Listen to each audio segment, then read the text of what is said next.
범사에 감사하는 삶은 기적을 만들어낸다고 하지 않습니까? 여러분들은 감사가 넘치시기 바랍니다. 입만 열면 감사가 나오시기 바랍니다. 누구를 만나도 감사합니다. 감사합니다. 이런 사람이 되시기를 바랍니다. 감사가 술술 나오는 사람은 악한 사람이 없습니다. 다 착하고 선하고 성령이 충만한 사람이라는 것을 믿으시기 바랍니다. 3일 동안만 본다면 이런 책이 있습니다.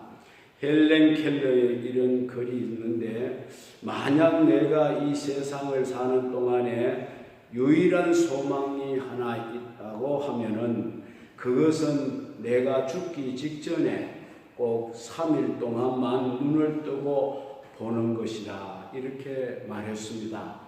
그녀는 그것이 소원이었습니다. 만약 눈을 뜨고 볼 수 있다면은 나는 나의 눈을 뜨는 그 첫 순간 나를 이마만큼 가르쳐 주시고 교육을 시켜준 나의 선생님 설리반을 찾아가겠습니다.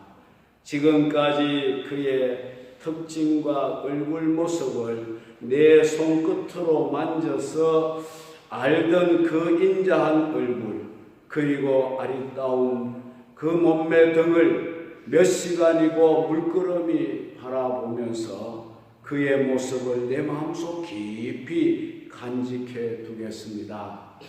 다음에는 친구를 찾아가고 그 다음엔 들로 산으로 산보를 가겠습니다.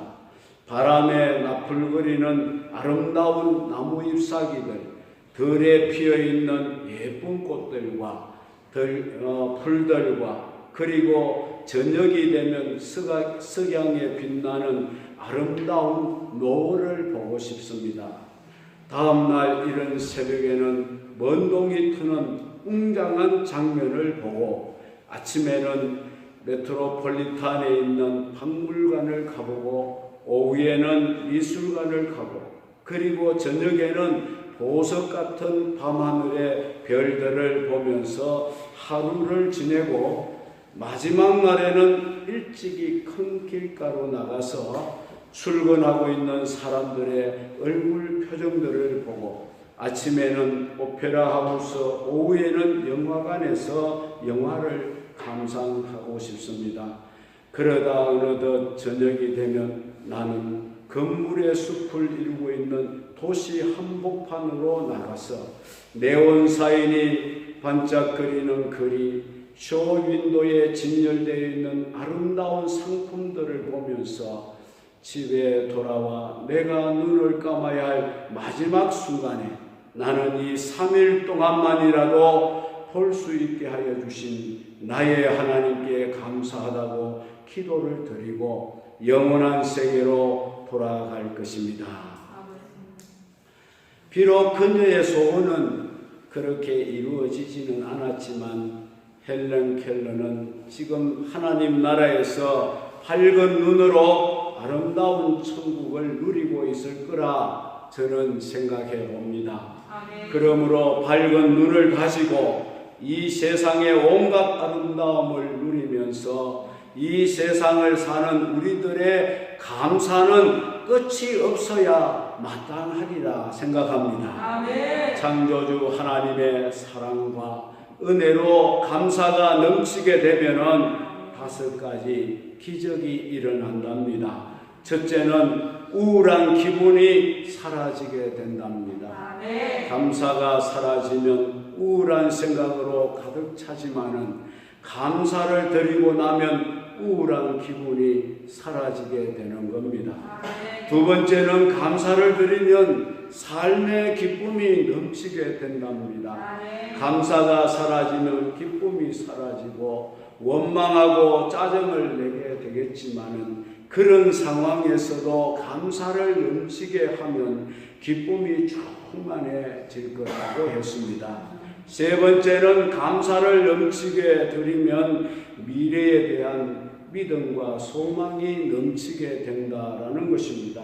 감사가 없는 사람은 믿음이 식어지고 의심이 생기고 소망이 절망으로 바뀔 수밖에 없습니다. 그러나 감사가 넘치면 믿음이 생기며 확신과 소망이 넘쳐날 거라고 했습니다. 네 번째는 감사가 넘치면 긍정적인 마음의 자세를 갖게 될 거라고 했습니다. 감사가 식어지면 부정적인 생각으로 가득 차서 부정적인 것만을 생각하고 부정적인 것만 바라보고 부정적인 것만 말하게 되는 겁니다. 그러나 감사가 넘치면 긍정적으로 생각을 하고 긍정적인 것을 바라보고 긍정적인 것만 말하게 된다라는 것입니다. 마지막 다섯 번째, 감사를 하면 하나님과 사람에 대해 마음이 후해지게 된다고 하는 겁니다. 감사가 식어지면 인색해지고 구두쇠가 되겠지만 감사가 넘치면 하나님께 후한 사람이 되고 이웃에게도 무언가를 주고 싶은 후한 마음이 생기게 되는 거라고 말했습니다. 감사하는 사람에게는 이와 같은 다섯 가지 기적의 역사가 분명히 일어나리라고 말씀하고 있습니다. 그러므로 여러분들은 11월만 아니라 일생 동안 매일매일 감사로 모든 범사에 승리를 하는 그런 생활을 이루어 가시기를 주의 이름으로 축원합니다. 우리 모두 진실로 범사에 감사하는 삶 가운데 더더욱 영육이 주 안에서 만사가 형통하고 윤택한 사람들이 되어지기를 주의 이름으로 다시 한번 축원드립니다. 이제 다시 오늘 본문 말씀으로 돌아가서 구체적으로 우리가 드릴 감사가 무엇인가를 살펴보고자 합니다. 첫째는 예수님을 나의 구주로 받았음을 감사할 수 있기를 바랍니다. 6절에 보면 그러므로 너희가 그리스도 예수를 주로 받았으니 얼마나 감사합니까? 주는 주인이라는 뜻입니다. 구주라는 뜻입니다. 우리가 예수님을 믿기 전에는 마귀를 우리 주인으로 섬기고 살아왔습니다. 그러나 이제 예수 믿고 나면서부터 우리 주인이 바뀌었습니다. 예수님이 나의 주인이 되신 겁니다. 나의 구주가 된 겁니다. 이 얼마나 귀하고 복된 일이 아닙니까?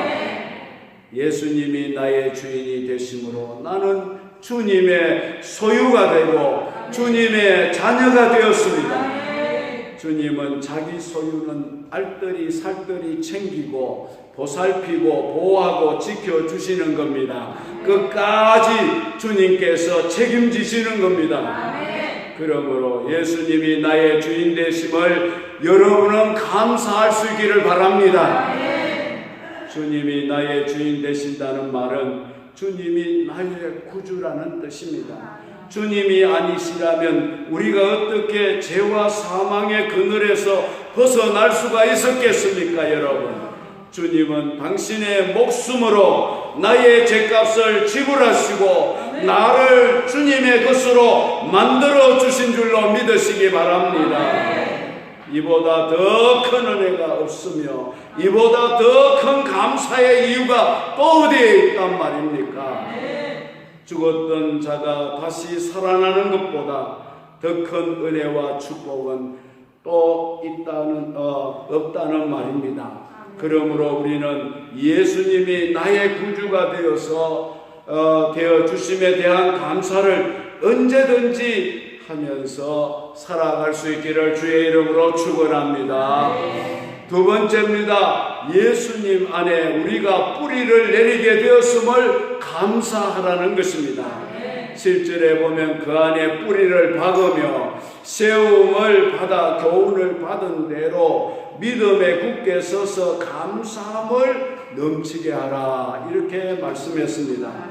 뿌리가 없는 나무는 곧 넘어져 쓰러지고 마는 것처럼 뿌리가 없는 사람도 곧바로 넘어지고 쓰러지게 된다는 것입니다.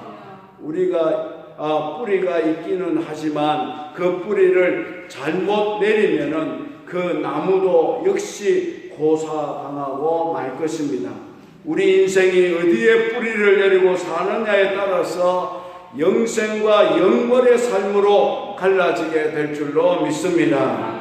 7절에 보니 그 안에 뿌리를 박으라고 했습니다. 여기 그 안은 어디를 말하고 있습니까?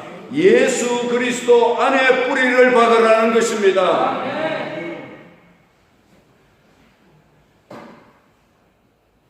나라고 하는 사람이 예수 안에 뿌리를 내리게 되면 영생은 물론 우리가 이 세상을 살아가는 동안 늘 물된 동산 같은 축복의 삶을 살게 될 줄로 믿으시기 바랍니다. 시편 1편 1절로 3절에 보니 복 있는 사람은 악인들의 꾀를 따르지 아니하며 죄인들의 길에 서지 아니하며 오만한 자들의 자리에 앉지 아니하고 오직 여호와의 율법을 즐거워하여 그 율법을 주야로 묵상하는도다. 그는 시냇가에 심은 나무가 철을 따라 열매를 맺으며 그 잎사이가 마르지 아니한 같으니 그가 하는 모든 일이 다 어떠하리라? 형통하리라. 할렐루야. 여기서 시냇가에 심은 나무는 그 뿌리를 물 근원에 내리고 있다 그 말입니다. 이것은 곧 생명의 근원이신 예수님에게 그 뿌리를 박아놓은 상태를 말하는 것입니다, 여러분. 예수님에게 뿌리를 내린 사람은 가뭄이 와도 걱정이 없습니다. 생명물의 근원지 되시는 예수님에게 그 뿌리를 내려놓고 있기 때문이라는 것입니다. 지금 여러분들은 어디에 삶의 뿌리를 박아놓고 있습니까? 물질의 뿌리를 박았습니까? 명예에다 뿌리를 박았습니까? 아니면 권세의 뿌리를 박았습니까? 지식과 삶의 경험에 뿌리를 박고 있습니까? 도대체 여러분들은 어디에 여러분의 뿌리를 박고 살아가고 있습니까? 세상 그 어떤 곳도 우리가 뿌리를 내리고 든든하게 살아갈 수 있는 터는 없습니다, 여러분.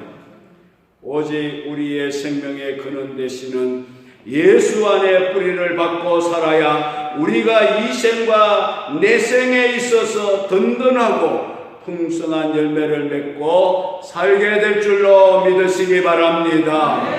예수님에게 뿌리 박지 아니한 것들은 다 뽑혀서 말라지고 불태워진다. 주님께서 말씀했습니다. 그렇다고 한다면 우리는 얼마나 큰 복을 받은 사람인지 모릅니다. 예수 안에 뿌리 박고 살게 되어 얼마나 감사합니까? 이 한 가지만 가지고도 우리는 다함이 없는 감사를 드려야 할 사람들이라는 것입니다. 그런데 여러분들은 이것으로 인하여 감사하고 있습니까? 세 번째입니다. 우리를 믿음에 굳게 서도록 하심에 대하여 감사해야 할 것입니다.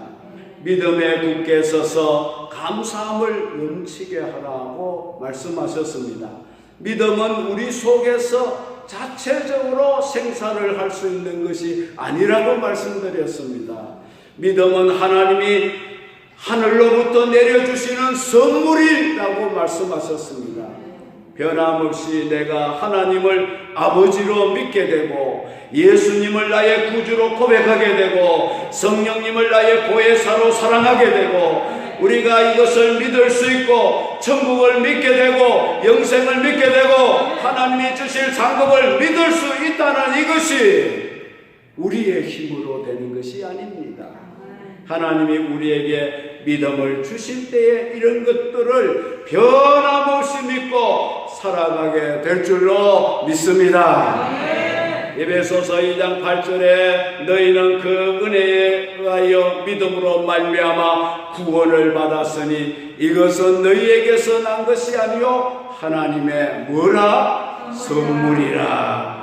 믿음은 하나님이 주신 선물인 줄로 믿으시기 바랍니다.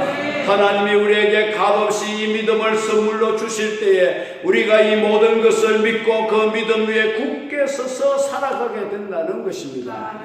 그러므로 우리가 어떻게 그 하나님께 감사를 드리지 않고 살아갈 수 있겠습니까, 여러분? 여러분들은 이 놀라운 하나님의 은혜를 감사할 수 있기를 주의 이름으로 축원합니다.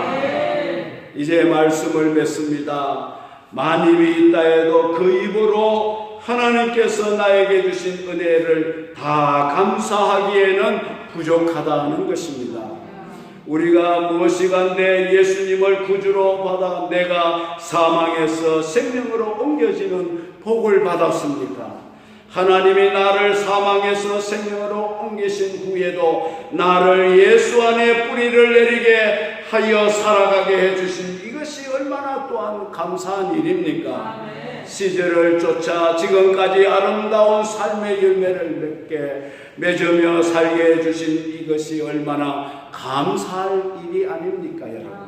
지금까지 주님을 모른다고 부인하지 않도록 지금까지 한평생을 예수 믿어오면서 한 번도 예수님 부인하지 아니하고 세상으로 나가지 아니하고 믿음에서 탈선하지 아니하고 여기까지 우리에게 날마다 믿음을 선물로 주심으로 그 믿음 위에 굳게 서서 주님을 따라 살아가게 해주시니 이 얼마나 감사한 일입니까, 여러분?